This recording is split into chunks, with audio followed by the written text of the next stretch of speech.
Schools across the country open, so let's find out how it's been in the Western Cape, and I'm joined by my colleague Ayesha Ismail. Hi Ayesha, thank you so much for joining us. So talk to me about day one back at class for kids in the Western Cape. Thankfully they didn't have to deal with the incredible trauma that a lot of children in KwaZulu-Natal went through with the violence and the looting, but it's nonetheless quite an anxious and disrupted time for children. So how did it go? Hi Sally. So of course in the Western Cape there was a concern that children starting school today or going back to school today would be affected by taxi violence. Of course we know that the contested route between Paarl and Bellville has been shut. We saw the National Minister Bheki Cele coming to Cape Town today, and he was accompanied by the Western Cape Police Commissioner, and they were at the taxi routes today.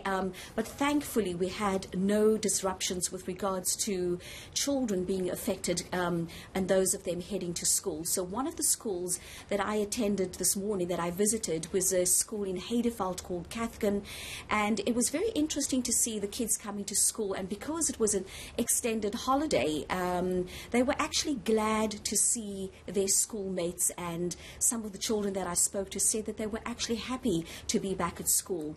The principal that I spoke to did say to me, though, that although they try to adhere to all the COVID-19 protocols, his school is one of many schools in the province that has the problem with overcrowding. So at the moment what they do have is they have a staggered roster where they have two groups, Group 1 and Group 2, coming to school on alternate days. But soon that will come to an end, and where children will have to come to school and have a full day. And his concern is that once they get back to school full time, they will not be able to comply with the COVID-19 protocols. And of course he says he fears that if that happens and they are not ready for that, that parents will not want to send their children to school. Yeah, in fact, you make such an excellent point. The staggering of school hours due to COVID-19 compliance also helps deal with the overcrowding problem. But really, children need to be back in the classroom full time. With most teachers vaccinated, that looks more and more possible. And then, of course, you mentioned the taxi violence, and while that route has been closed, that fear is ever present. Tell us a little bit more about what you picked up, other challenges in other areas as well, Ayesha. So I went to a school in Salawi's Pass village, and it's the one and only school in that area. There's over 1,400 children at this primary school, and there again the headmaster telling me that at the moment with the staggered roster they're able to practice social distancing and to comply with COVID-19 regulations.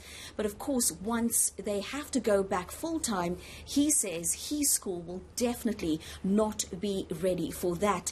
What's interesting at the school, Sally, was that because it's the only school in the area, and as I said, because there's over 1,400 children at this particular school, you can imagine, as the principal was saying to me, he sometimes has up to 60 children in one classroom. And he did have a conversation with the gift of the givers, and today when the kids returned to school, they had a gift from the gift of the givers. They had 3 brand new classrooms as they entered the school gates. So that will go a long way to alleviate the overcrowding at that particular school. Yeah, that's certainly good to hear that contribution is being made. And we know, of course, that children are also facing a great loss of learning. So we really need to crack on quickly and help our children make up for lost time. Ayesha Ismail in Cape Town, thank you so much for chatting to us this evening.